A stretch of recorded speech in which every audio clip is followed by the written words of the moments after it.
Glória a Deus. Quantos estão felizes aí com o Senhor Jesus? É isso aí, muito bom.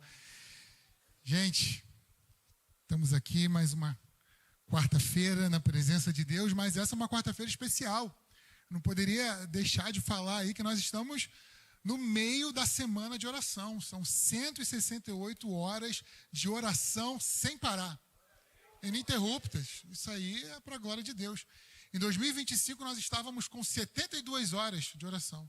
Um ano depois, a gente mais que dobrou, né? Para a glória de Deus. Então, veja aí se você ainda não teve a oportunidade de vir aqui orar com a gente, orar na nossa salinha de intercessão. Veja com o seu líder de célula, vê se tem algum horário sobrando ainda. Eu encaro esses movimentos de oração como se fosse uma construção, como se nós estivéssemos construindo um altar de adoração, um altar de oração ao nosso Deus. E cada horáriozinho desse é como se fosse um tijolinho, que a gente vai lá e coloca a nossa parte. Então, não deixe de fazer parte desse movimento. São 7 dias de oração e tem sido realmente uma bênção. Amém? Bom, gente, uma marca da nossa igreja é o acolhimento. É o cuidado com as pessoas. Hoje nós estamos na quarta da visão, então a gente vai falar um pouco sobre isso que é tão importante, essa marca da nossa igreja, que é o acolhimento, o cuidado. Nós temos uma máxima da nossa visão. Eu vacilei, devia ter vindo com a minha camisa, né? Mas eu estou vendo alguns irmãos aí, né? Nós temos uma frase que diz assim: cada crente, um pastor. Cada crente, um pastor. E aí talvez você, se você está visitando a gente pela primeira vez, talvez você pense, ué, eu, um pastor? Eu tenho um chamado pastoral? Como é que é isso? Deixa eu começar a explicar um pouco melhor essa frase com uma ilustração. Certa vez, um jardineiro que cuidava de um jardim, de uma mansão, ele começou a não dar conta do trabalho. O jardim era muito grande. E ele começou a precisar de ajuda. E ele chegou para o patrão dele e falou, poxa, eu preciso de alguém, está muito pesado o trabalho, eu preciso de mais mãos aqui para me ajudar. E o patrão falou assim, tudo bem, vai lá e contrata uma pessoa. E na hora de chamar um ajudante, né, fazer as entrevistas, ele gostou muito de 2 pessoas. Ele falou assim, olha, eu vou dar uma oportunidade para vocês 2. Vocês vão trabalhar comigo aqui por 1 mês. No final desse mês, eu escolho qual vai ser o melhor e contrato alguém para ser meu ajudante aqui, para ficar comigo cuidando do jardim. Passou 1 mês e aquele jardineiro percebeu que um dos 2 ajudantes, candidatos, à vaga, sabia tudo sobre jardinagem. Ele conhecia as ferramentas, conhecia os tipos de flores, mas ele começou a perceber também que alguns galhos quebrados começaram a aparecer. Aquele jardineiro começou a reparar que algumas flores apareciam pisadas no chão. E ele viu que era aquele homem que tratava as flores daquela forma, tratava o jardim daquela forma. O outro candidato, ele não tinha experiência. Não sabia muita coisa. Não sabia distinguir muito bem uma rosa de uma outra flor. Mas ele era alguém extremamente cuidadoso. Se dedicava às flores. Pegava as flores com delicadeza. Era limpinho, era arrumado. Cuidava muito bem do jardim. No final daquele mês, vocês sabem quem é que foi contratado, né? O homem com experiência perdeu a oportunidade. E quando esse jardineiro foi questionado pelo patrão, poxa, por que você não contratou o outro? O outro era muito mais experiente. O outro sabia muito mais. Você não ia ter tanto trabalho em ensinar. E aí o jardineiro virou para o patrão e falou assim, realmente, aquele lá sabia mais. Só que técnica eu consigo ensinar. Cuidado, não.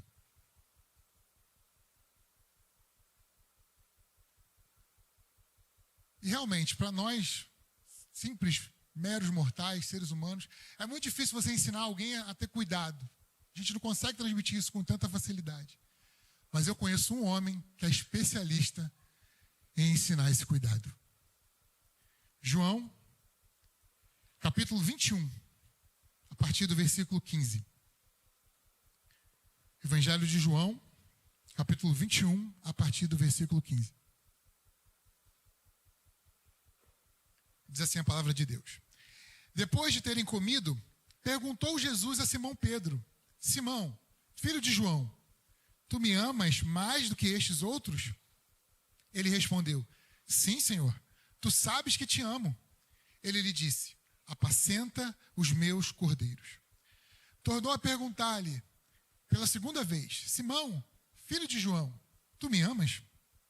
Ele respondeu: Sim, Senhor, tu sabes que te amo. Disse-lhe Jesus: Apacenta as minhas ovelhas. E pela terceira vez, Jesus lhe perguntou: Simão, filho de João, tu me amas? Pedro entristeceu-se por ele lhe ter dito pela terceira vez: Tu me amas. E respondeu-lhe: Senhor, tu sabes todas as coisas, tu sabes que eu te amo. Jesus lhe disse: Apacenta as minhas ovelhas. Em verdade te digo que quando eras moço, tu te cingias a ti mesmo e andavas por onde querias. Quando, porém, fores velho, estenderás as mãos e outro te cingirá e te levará para a terra onde não queres. Disse isto para significar com que gênero de morte Pedro havia de glorificar a Deus. Depois de assim falar, acrescentou-lhe: Segue-me. Feche seus olhos. Senhor, eis aí a tua palavra. O nosso pedido é que o Senhor venha falar aos nossos corações, que o seu Espírito Santo tenha liberdade no nosso meio e venha trabalhar nos nossos corações. Pai, essa é a tua palavra, tu sabes da responsabilidade de pregar e de ouvir, de colocá-la em prática. Nós precisamos do teu auxílio, Espírito Santo de Deus, o nosso coração é teu. Fala da maneira que o Senhor quiser e nós ouviremos. Em nome de Jesus nós pedimos. Amém e amém. Cuidado, meus irmãos, não é uma coisa muito fácil de ser ensinado, mas aqui nós vemos Jesus falando com Pedro. Você sabe a história. Pedro havia negado Jesus por 3 vezes, um pouco antes da crucificação. E Pedro, muito chateado, muito frustrado, ele volta para pescar. Ele diz assim: não, isso não é para mim. Decepcionado com tudo que ele tinha vivido, com tudo que ele tinha visto, Jesus tinha morrido, crucificado. E desanimado, ele volta para a sua vida antiga de pescador. Quando de repente ele encontra o próprio Jesus. Naquela praia, Jesus tem esse diálogo com Pedro. E de propósito, ele pergunta 3 vezes para Pedro. Ele que havia negado 3 vezes, agora é perguntado por Jesus 3 vezes: Pedro, filho de João, tu me amas? Pedro diz que sim, e Jesus diz para ele: apacenta as minhas ovelhas. Quando nós dizemos aqui na igreja, cada crente um pastor, muita gente acha que para ser pastor, você precisa de um curso teológico. Muita gente acha que para ser pastor você tem que cumprir etapas burocráticas da igreja. E realmente, para ser um pastor de ofício, um pastor de igreja, você tem que cumprir todos esses quesitos. Mas o chamado pastoral, nós acreditamos firmemente nisso aqui na nossa igreja. É um chamado para todos os crentes. Então, todos os crentes são chamados a serem pastores de igreja? Não. Mas todos os crentes são chamados para cuidar de vidas. O próprio Jesus disse, Mateus 28, lá no finalzinho: Ide fazer discípulos de todas as nações, batizando, ensinando, cuidando. Ou seja, o chamado pastoral é para cada um de nós. Você precisa cuidar nem que seja de uma pessoa, discipular nem que seja uma pessoa. É isso que Jesus quer. Essa é a vontade de Deus para todos nós que um dia o recebemos como o único e suficiente Salvador. E se nós precisamos cuidar de alguém, algo essencial para que a gente possa cumprir a vontade de Deus é que a gente tenha um coração pastoral. O tema da mensagem de hoje tem tudo a ver com isso. Formando um coração pastoral. É isso que nós estamos vendo Jesus fazendo com Pedro. Jesus está formando nesse homem, com tantas falhas, com tantos erros, um coração que ama, um coração que cuida, um coração que se importa com as pessoas. Essa é a vontade de Deus para a sua vida. Que você ame, cuide, acolha, apacente uma ovelha de Jesus. Quando Jesus, lá em Mateus, no capítulo 9, ele olha para as multidões, ele diz assim, o texto diz assim, que ele olhou para as pessoas e se compadeceu delas, porque elas estavam perdidas como uma ovelha sem pastor. Mateus 9:36 vai dizer isso. E aí Jesus vira para os discípulos e fala, olha, a seara é grande. Orem para o dono da seara que mandem mais trabalhadores. Se você é da igreja há muito tempo, você já deve ter usado ou ouvido alguém usar esse versículo, aplicar esse versículo em muitas situações. Ah, está faltando alguém para servir o ministério, na recepção, na técnica. Vamos orar para Deus mandar mais trabalhadores. Ah, está faltando alguém aí que se dispõe a ser líder de célula. Ninguém quer aceitar aí o desafio de ser líder de célula. Vamos orar para que Deus mande mais trabalhadores. E amém, essas aplicações são todas corretas. Você pode usar esse versículo.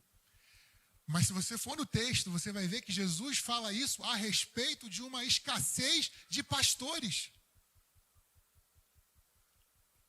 Era disso que Jesus estava falando. Onde estão esses pastores? Eu estou vendo aqui algumas centenas. E não é que as pessoas vão ter que vir lá de fora para pastorear outras pessoas, não. É que dentro de nós precisa haver um coração pastoral. E hoje nós vamos aprender como Jesus faz isso, como Jesus forma um coração pastoral. E Ele quer formar esse coração dentro de mim e dentro de você. Em primeiro lugar, eu quero chamar a sua atenção. Um coração pastoral nasce do relacionamento de amor com Jesus. Olha o que diz o versículo 16. Tornou a perguntar-lhe pela segunda vez, Simão, filho de João, tu me amas? E ele lhe respondeu, sim, Senhor, tu sabes que te amo. Disse-lhe Jesus, apacenta as minhas ovelhas. Quando Jesus vai até Pedro, após a sua ressurreição, é esse relacionamento de amor que Jesus está interessado em saber se Pedro está disposto a ter com ele. É isso que Jesus está querendo saber de Pedro. Pedro, tu me amas? Ele pergunta 3 vezes.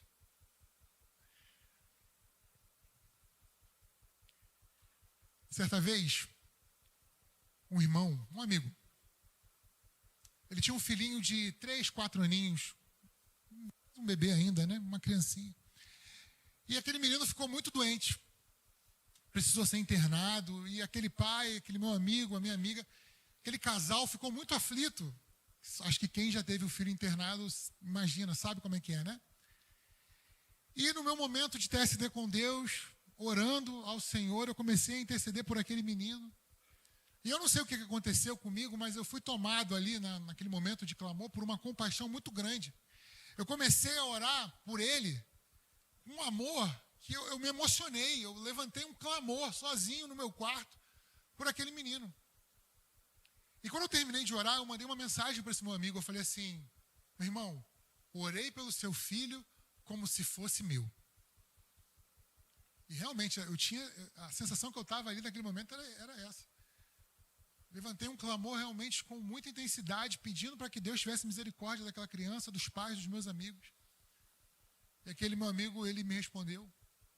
Passou um tempo, e eu encontrei esse meu amigo, o pai do menino. E fui falar com ele, e eu fui surpreendido por um abraço, que ele só faltou me levantar do chão, ele só não conseguiu porque ele é um pouquinho menor que eu.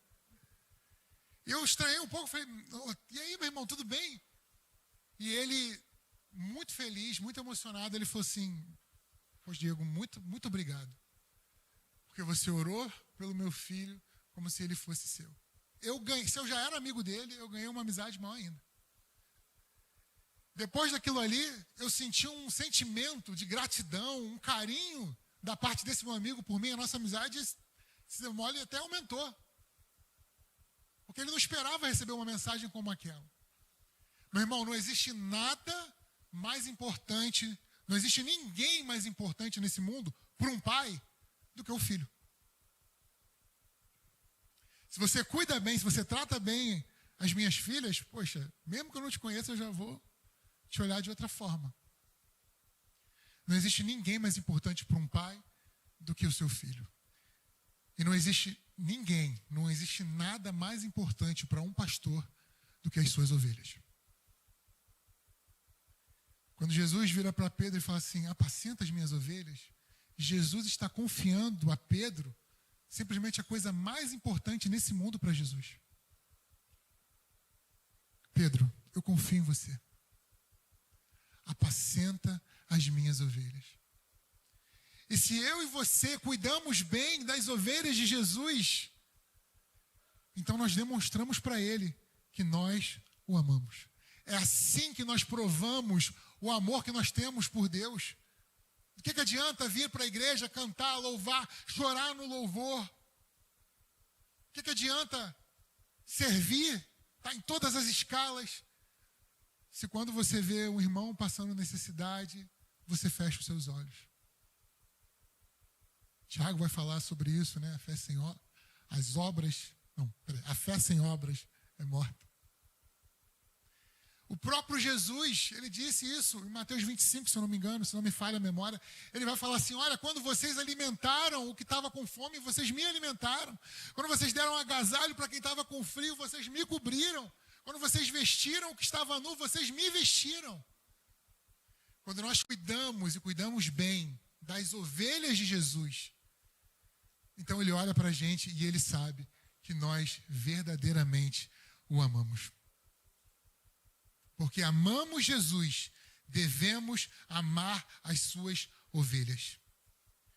Em outras palavras, meus irmãos, ame mais e critique menos. Em outras palavras, incentive mais e critique menos.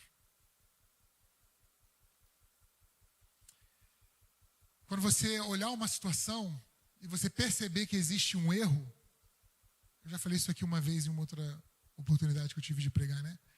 Transforme as suas críticas em lista de oração. Minha avó me ensinou isso. Porque às vezes a gente é tão rápido, né, em criticar o nosso irmão. Começa a orar por ele. Começa a pedir para que Deus mude aquele cenário. Peça para que você possa ser um instrumento para ajudar aquele irmão, para ajudar aquela irmã. E aí, quando você fizer isso, quando você colocar isso em prática, você vai estar demonstrando o seu amor por Jesus. Em segundo lugar, eu quero chamar a sua atenção para que porque Jesus forma um pastor, um coração pastoral, corrigindo as motivações daquele coração. Quanta gente quer servir ao Senhor, mas com as motivações erradas. Quanta gente quer ser líder de célula ou quer ser um servo no ministério tal, mas está com a motivação errada. Jesus quer alinhar o nosso coração com o dele, para que nós tenhamos um coração pastoral. Quantas pessoas querem poder de Deus, mas com a motivação errada?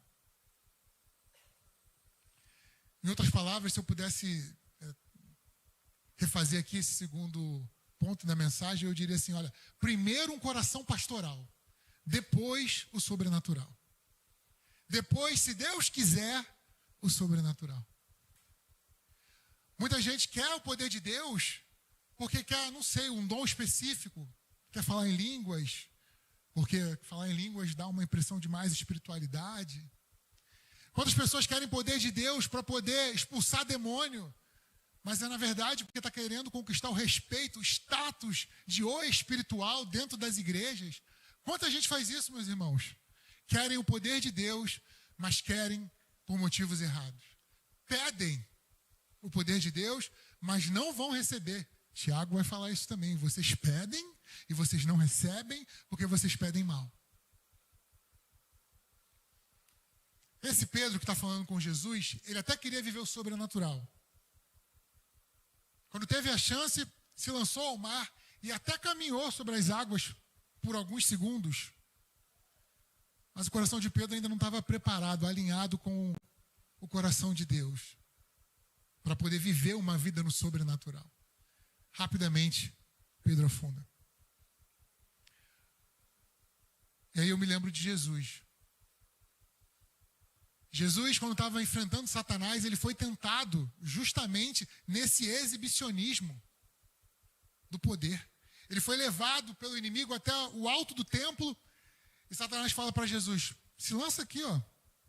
Se lança do templo, porque está escrito que os seus anjos vão te amparar e você não vai nem tropeçar, você não vai cair.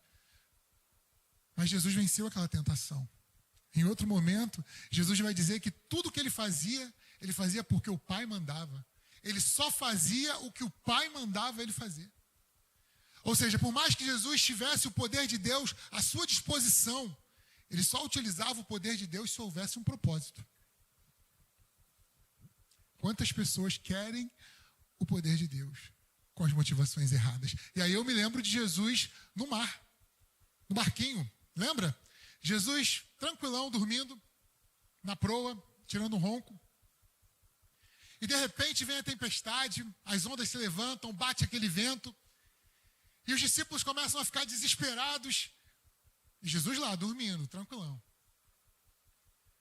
E aí eles levantam Jesus, e quando eles acordam Jesus, eu não sei você, mas ninguém gosta de ser acordado, ainda mais de qualquer jeito, né? Abruptamente. Tem gente que fica chateado.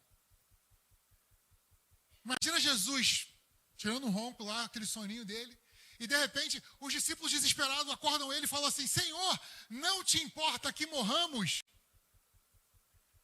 Aí, gente, eu começo, a Bíblia não diz isso não, mas eu começo a imaginar. Jesus, que estava lá no céu, cheio de honra, cheio de glória, cheio de majestade, toda adoração, recebendo a adoração dos anjos, ele resolve obedecer a Deus, se esvazia de toda a sua majestade, toma a forma de homem, nasce numa manjedoura, vive uma vida de abdicação. A palavra vai dizer que ele não tinha nem onde reclinar a cabeça. Uma vida de renúncia por amor aos homens. E aí, de repente, ele é acordado pelo discípulo que fala assim, não te importa que morramos?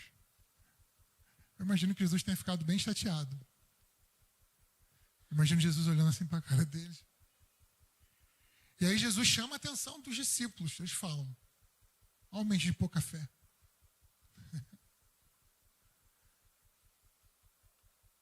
Minha pergunta é, você acha que Jesus acalmou o mar só para demonstrar que ele tinha poder? Porque ele levanta, chateado com os discípulos, e ele diz, acalma-te, sossegai, virou até hino, né? Eu sou velho, eu sou antigo desse jeito. Acalma-te, e o mar se acalma, o vento para de soprar. E os discípulos olham uns para os outros e perguntam, quem é esse? Que até o vento e o mar lhe obedecem. Você acha que Jesus fez isso simplesmente para mostrar que ele era poderoso? Não, Jesus realmente aproveitou a oportunidade e mostrou para os discípulos que ele era filho de Deus. Tanto que eles adoraram a Deus. Quem é esse? Maravilhados. Mas deixa eu te chamar a atenção por um detalhe. Isso está lá em Marcos 5, essa passagem. No final daquela viagem de barco, do outro lado do barco, havia um homem endemoniado, o gadareno, possuído por uma legião de demônios. E aí eu não sei se você conseguiu captar, vou dizer bem claramente. Se a tempestade tivesse destruído o barco, aquele homem não seria liberto. Quando Jesus acalma o mar, quando Jesus acalma o vento, ele não estava simplesmente demonstrando o poder dele, mas ele estava dando uma demonstração do amor por aquela vida aprisionada. Muita gente pede o poder de Deus, mas não percebeu ainda, não entendeu que o poder de Deus existe para abençoar o próximo. Sabe, meu irmão, se você estiver no centro da vontade de Deus, ainda que uma dificuldade, ainda que a tempestade se levante para te parar, nada nem ninguém vai te impedir de chegar onde Deus quer que você chegue, se você estiver debaixo da missão dele, amando e cuidando das ovelhas de Jesus. O sobrenatural está à disposição. Não estou dizendo que toda vez que você pedir vai acontecer. Não. Mas eu estou dizendo que muitas vezes o nosso coração está tão cheio de um desejo por reconhecimento que a gente se esquece que o poder de Deus está disponível para abençoar o outro. Jesus é o maior interessado em mover o sobrenatural, para que uma ovelha dele seja cuidada, para que uma ovelha dele seja liberta, para que uma ovelha dele seja resgatada das mãos do inimigo. Deus quer alinhar o seu coração, as motivações do seu coração com o dele. Primeiro, um coração pastoral. Depois, o sobrenatural. Em último lugar, eu quero chamar a sua atenção para como Deus faz, como Deus forma um coração pastoral. Para que Deus forme um coração pastoral, você precisa ter consciência da graça de Deus. Consciência da graça de Deus. Olha o que diz João, versículo 21. Capítulo 21, versículo 15, ele diz assim: depois de comerem, Jesus perguntou a Simão: Simão, filho de João. No versículo 16, novamente, Jesus disse: Simão, filho de João. No versículo 17, pela terceira vez, ele lhe disse: Simão, filho de João. O diálogo de Jesus com Pedro tem basicamente 3 partes. A pergunta de Jesus, a resposta de Pedro e a ordem de Jesus: apacenta as minhas ovelhas. Mas as 3 vezes que Jesus pergunta: Pedro, tu me amas? Antes, ele dá um detalhe muito interessante. Pedro, filho de João. Numa leitura superficial, a gente pode talvez achar que é só um detalhe, ou é a maneira como as pessoas se cumprimentavam ou se dirigiam umas às outras na época. Mas quando Jesus diz Pedro, filho de João, Jesus está dizendo para Pedro: Pedro, eu sei quem você é. Eu conheço você. Eu conheço as suas necessidades. Eu conheço as suas falhas. Eu sei, Pedro, da onde eu te tirei. Eu sei quem é o seu pai. Eu sei quem é a sua mãe. Eu sei que você teve um relacionamento difícil, talvez. Ou que talvez você nem conheceu o seu pai ou a sua mãe. Jesus está dizendo para Pedro, e ele diz para cada um de nós hoje: eu sei quem você é. E aí talvez esse seja o motivo de um confronto com o próprio Deus. Talvez você tenha uma resistência porque você fala assim: Senhor, mas eu vou apacentar uma ovelha de Jesus? Eu? Você está contando comigo. Mas eu errei ontem, eu errei. Hoje, quem sabe? Senhor, tu sabes das minhas falhas. Você conhece os meus erros. Você sabe por onde eu já andei. O Senhor já sabe com quem eu me relacionei. Talvez tem gente aí que acho que nem sabe com quantas pessoas já se relacionou na vida. Mas Deus sabe. E talvez você fique se questionando. Ou melhor, questionando o próprio Deus. Não. Tem gente melhor do que eu. Tem gente mais capacitada do que eu. Tem gente que errou menos do que eu. E é verdade. Eu não vou mentir para você. Tem gente melhor do que você. Tem gente melhor do que eu. Tem gente muito mais capacitada do que eu. Mas esse é um chamado que um dia nessa passagem eu ouvi Deus me fazendo.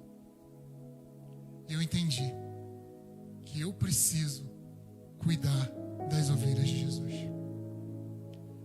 Ele sabe quem eu sou, Ele conhece o meu passado, Ele conhece os meus erros. Mas tem uma coisa que fez a diferença, que cessou esse conflito entre eu e Deus, foi a consciência da graça. Eu sei que Deus me usa apesar de mim mesmo. E eu sei, meu irmão, que Deus quer usar você apesar de você mesmo. A verdade é que Deus está procurando quem vai apacentar as suas ovelhas desde o Antigo Testamento. Isaías, no capítulo 6, a gente ouve Deus perguntando: quem enviarei? Quem há de ir por nós?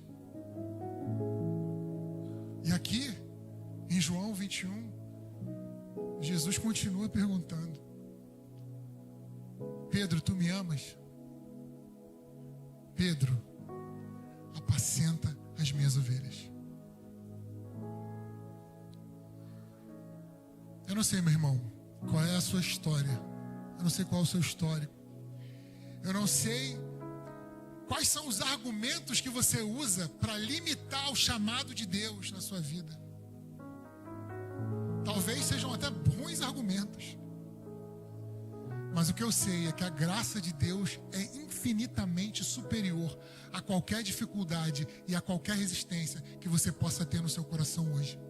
A graça de Deus é maior do que qualquer acusação que o inimigo coloque dentro de você. Todas essas dificuldades caem por terra diante da graça de Deus. Se você tiver a consciência da graça, vai ser muito mais fácil dele formar em você um coração disposto a amar, a cuidar, a servir. Um coração pastoral.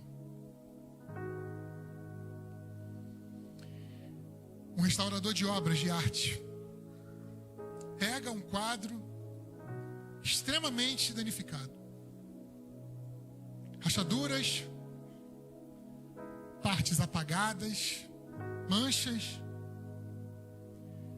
Para qualquer um que olhe aquela obra de arte, qualquer um que olhe aquilo vai pensar: virou só um entulho, não serve para mais nada. Mas o restaurador, ele enxerga aquilo que ninguém mais vê. E é assim que Deus faz conosco. Ele não desperdiça a nossa história, ele não nos joga fora, ele não nos descarta. Mas ele vê em nós aquilo que ele pode fazer através de nós. E aquele restaurador restaura a obra de arte. E aquilo que estava pronto para ser jogado no lixo, aquele quadro que estava pronto para ser descartado, de repente ele volta para o lugar dele, pendurado numa parede.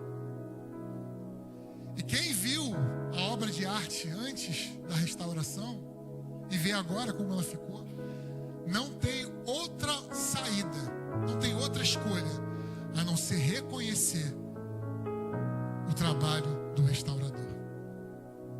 É assim que Jesus faz comigo e com você. Talvez seu coração hoje esteja cheio de mágoas pelo tanto que já te feriram.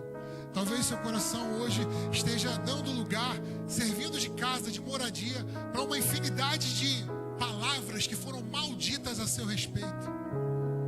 Talvez você esteja dando espaço no seu coração para as mentiras do diabo.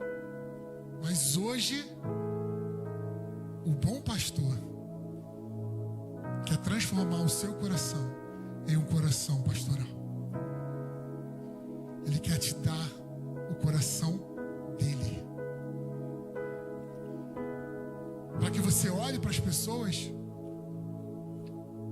com o olhar dele, para que você tenha a disponibilidade de ajudar, de servir, condições de incentivar, de motivar, de trazer alguém para perto, alguém que estava longe, alguém que se afastou dos caminhos de Deus. Ele quer que você faça o que ele fez. Ele quer que você faça o que ele está fazendo com você hoje, cuidando de você, apacentando o rebanho dele. Por isso, meu irmão, eu quero encerrar essa palavra fazendo uma oração. O texto que nós lemos, a última expressão, a última palavra que Jesus diz para Pedro, depois de dizer: apacenta as minhas ovelhas, está lá no último versículo, versículo 19. Ele diz assim: segue-me. Coração pastoral você não consegue com um curso. O coração pastoral você não consegue lendo um livro, a não ser que seja a Bíblia. Um coração pastoral você só consegue tendo um relacionamento diário de amor com um bom pastor. Nesse relacionamento diário, nessa troca, Ele nos dá o coração dele, um coração pastoral. Amém? Feche seus olhos, vamos orar. Senhor, nós entendemos que esse é o nosso chamado, cuidar de vidas. Essa é a visão que o Senhor deu para a nossa igreja, a Igreja Batista Atitude. Mas na verdade essa é a visão que o Senhor deu para a sua igreja como um todo. A igreja de Cristo é chamada para pastorear, para cuidar de vidas, para discipular, para apacentar as ovelhas de Jesus. Senhor, em nome de Jesus, eu venho te pedir para que o Senhor aumente por nós o amor que nós sentimos pelo Senhor. Que o Senhor aumente em nós o amor pelo Senhor. Nós vamos te pedir, Deus, para que o Senhor venha alinhar os nossos corações, as motivações dos nossos corações com a do teu coração. Pai, em nome de Jesus, nos dá essa consciência da tua graça que um dia nos alcançou e que transforma, como o Senhor fez com Paulo, o pior dos pecadores, o mais vil dos pecadores, em um pregador da palavra. Pai, nós colocamos o nosso coração diante do Senhor e pedimos, nos dá um coração pastoral, Senhor, para que nós possamos amar como o Senhor ama, cuidar como o Senhor cuida, pregar como o Senhor prega, discipular como o Senhor discipula.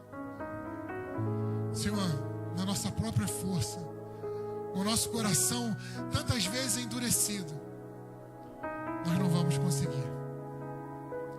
Mas com o teu coração, nós vamos servir o Senhor como o Senhor merece ser servido. Com o teu coração, nós vamos cuidar do rebanho que não é nosso, mas que é do Senhor. Por isso, Pai, eu te peço nessa noite, começa essa obra nos nossos corações. Trabalha em nós e muda o nosso coração. Nos dá um coração igual ao teu. É isso que nós te pedimos nessa noite, Deus. Um coração que ama, um coração que cuida, um coração pastoral. No nome de Jesus.